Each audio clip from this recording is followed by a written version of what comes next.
Há 5 anos, tramita no Congresso o projeto do novo Código Aeronáutico. Há 3 anos, ele não anda. A intenção da proposta é pôr ordem num dos setores mais complexos da nossa economia. Só para se ter uma ideia, não faltam reclamações contra os altos preços das passagens aéreas. Em compensação, as 2 gigantes da aviação brasileira, a Gol e a TAM, alegam que vêm operando no vermelho por conta do aumento dos combustíveis e das tarifas da Infraero. O consumidor, por sua vez, não sabe a quem recorrer quando enfrenta algum problema nos aeroportos, por conta da barafunda gerada pelas legislações sobrepostas. O relator do projeto é o deputado mineiro Paulo Abiakel, do PSDB. Ele participa com a gente desta edição do Palavra Aberta, uma produção conjunta da Rádio Câmara e da TV Câmara. Deputado, o que é que impede que se vote esse código que vem sendo discutido, de repente ele para de andar, alguém fala dele, mas a proposta não prospera?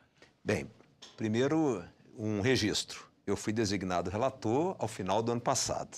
Vários parlamentares tomaram a tarefa, mas por várias razões não levaram à votação no plenário da Câmara dos Deputados, por razões até justificáveis. Uma das razões pelas quais os parlamentares tiveram grande dificuldade de concluir o texto e colocar em votação é a complexidade da matéria e os muitos interesses envolvidos, principalmente a falta de um consenso do governo com seus muitos órgãos vinculados ao setor que não conseguem se entender e, portanto, fazem com que a tramitação se torne mais difícil e mais lenta. Só para se ter uma ideia, nós temos dentro do governo, apenas tentando resgatar alguns dos órgãos, não serei capaz de falar todos, mas nós temos a Força Aérea Brasileira e o Ministério da Aeronáutica, obviamente, temos a Secretaria de Aviação Civil, a Infraero, o Ministério da Justiça, enfim, órgãos que, de certa forma, brigam entre eles. Fora todas as autoridades da área econômica, que a própria área econômica interfere diretamente no setor. A própria Casa Civil, né? E, então, o menor problema, sem dúvida nenhuma, é o setor privado. Eu quero acreditar que no setor privado há até certos consensos a respeito do tema. E tem as muitas associações de aeroviários e aeronautas, que também não criam um clima favorável para tratar da matéria, muito embora no texto que eu estou relatando não tenha qualquer modificação, qualquer alteração vinculada à carga ou horário de trabalho do aeronauta ou do aeroviário. Ora, deputado Paulo Abiakel, a gente aguarda há muito tempo uma definição mais clara sobre a questão da participação estrangeira no mercado aeroviário brasileiro. Como é que está isso hoje e o que se pretende dentro do novo código? Muito bem, esse é um dos pontos nevrálgicos da questão. A participação estrangeira no mercado da aviação civil brasileira, na minha modesta opinião, deve se dar através de uma maior liberalidade na atração e na colocação do capital estrangeiro dentro das companhias aéreas. O mundo hoje é globalizado. Não há mais razão para que as empresas brasileiras se valham de artifícios, indo buscar no exterior, através de empresas coligadas, mecanismos para atrair capital, para tornar as suas economias mais estáveis. É muito melhor que o governo admita algo que ainda não está sendo possível, que as empresas aéreas possam se capitalizar com recursos do estrangeiro para que elas fiquem mais fortes. É muito melhor nós trazermos recursos do estrangeiro para dar mais saúde a empresas brasileiras do que as empresas brasileiras irem para fora do país se transformarem em empresas multinacionais, deixando de ser, portanto, uma empresa de capital apenas brasileiro. Deputado Paulo Abiakel, um outro problema muito sério é a questão do preço das passagens que eu citei logo na abertura. A gente recentemente, aí no final do ano, teve um bom exemplo disto. Passagens que você pagava um valor absolutamente razoável, digamos assim, de repente extrapolou tudo. Uma viagem para o Nordeste de ida e volta ficava na faixa de R$5.000 em alguns casos. Era inteiramente impossível para alguém que quisesse visitar um parente, ou eventualmente até para um tratamento de saúde, o contrário, sair do Nordeste para fazer um tratamento em São Paulo, pegar um avião e resolver o problema. Alguém sugere que deveria haver um teto no preço da passagem, mesmo se respeitando a liberdade das empresas fazerem suas concorrências, etc, etc. O senhor concorda com isso? Olha, Paulo, esse alguém que defende o teto sou eu. Inclusive, no meu texto está patente a proibição da companhia aérea exercer um valor após um determinado limite.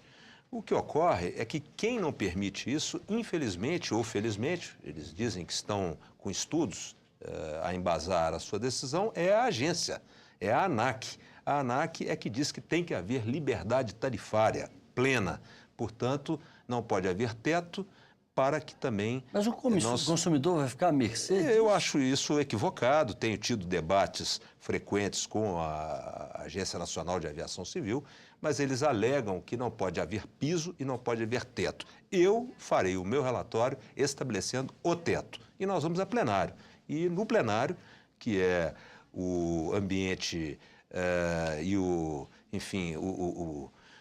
momento correto para se legislar e decidir, eu tenho a impressão que os meus colegas, deputadas e deputados, haverão de votar o texto sem fazer modificação ao meu substitutivo, que prevê o teto para a tarifa, fixando um valor razoável, sem piso, portanto.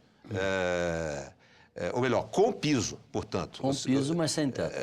Com piso e sem teto. É possível comprar passagens muito baratas, compradas com antecedência, mas não será possível praticar tarifas muito altas na véspera da viagem. Na autoestação também? O senhor pensa nisso? Quer dizer, a autoestação que eu digo, esses momentos como final do ano, Natal, Ano Novo, que é quando as pessoas mais viajam. O que vai servir de termômetro para fixação é o tempo de compra. Então, ainda que na alta ou na baixa estação, comprando com antecedência, você pode comprar por um preço mínimo. Mas, comprando na véspera, você terá de ter um limite, a companhia não poderá estabelecer limites acima de um determinado valor médio no preço da passagem.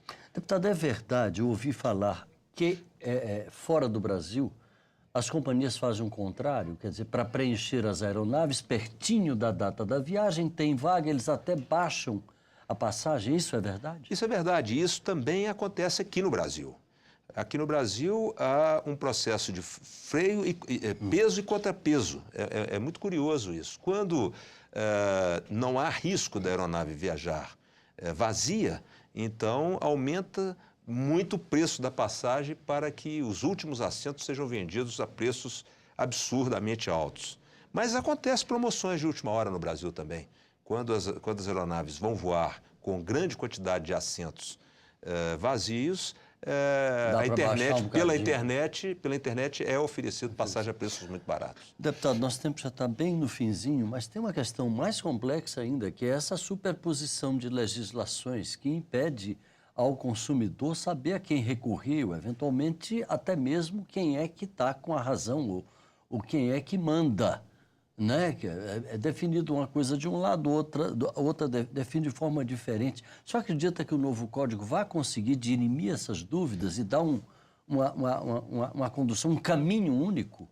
De forma bem objetiva, até para a gente poder tratar de uma questão que eu sei que é muito cara a você também, que é a questão da defesa do consumidor em relação a essas dificuldades aeroportuárias. Mas, na verdade, o código é de 1980 e poucos, ou seja, quando aqui em Brasília, por exemplo, nós tínhamos muito poucos voos diários, o pátio dos aeroportos ficava vazio. Então, nós tínhamos 2 ou 3 órgãos que eram responsáveis pela administração dos aeroportos. Hoje a realidade é completamente diferente. Foram se criando muitos órgãos, os aeroportos foram ficando verdadeiros shoppings. E, é claro, é preciso agora que o código estabeleça aonde termina e onde começa a responsabilidade e a autoridade destes muitos organismos, agências e, enfim, órgãos do governo. E é por isso que nós estamos trabalhando para determinar muito bem as responsabilidades, inclusive das concessionárias que vão trabalhar os aeroportos. Mas um fato que precisa de ficar registrado, Paulo, nessa nossa entrevista, é a nossa preocupação com o consumidor, com o passageiro.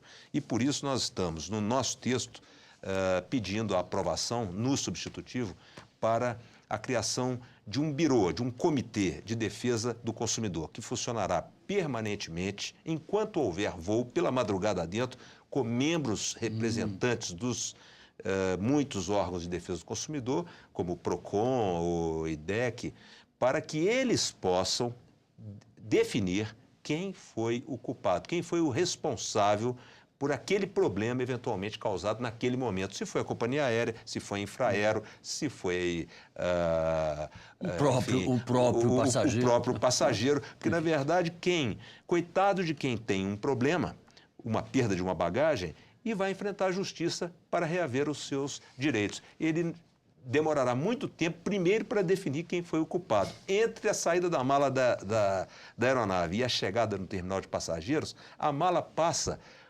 por muitas áreas de jurisdição de autoridades diferentes. Só para fechar, que o tempo acabou. O senhor acha que dá para votar esse ano?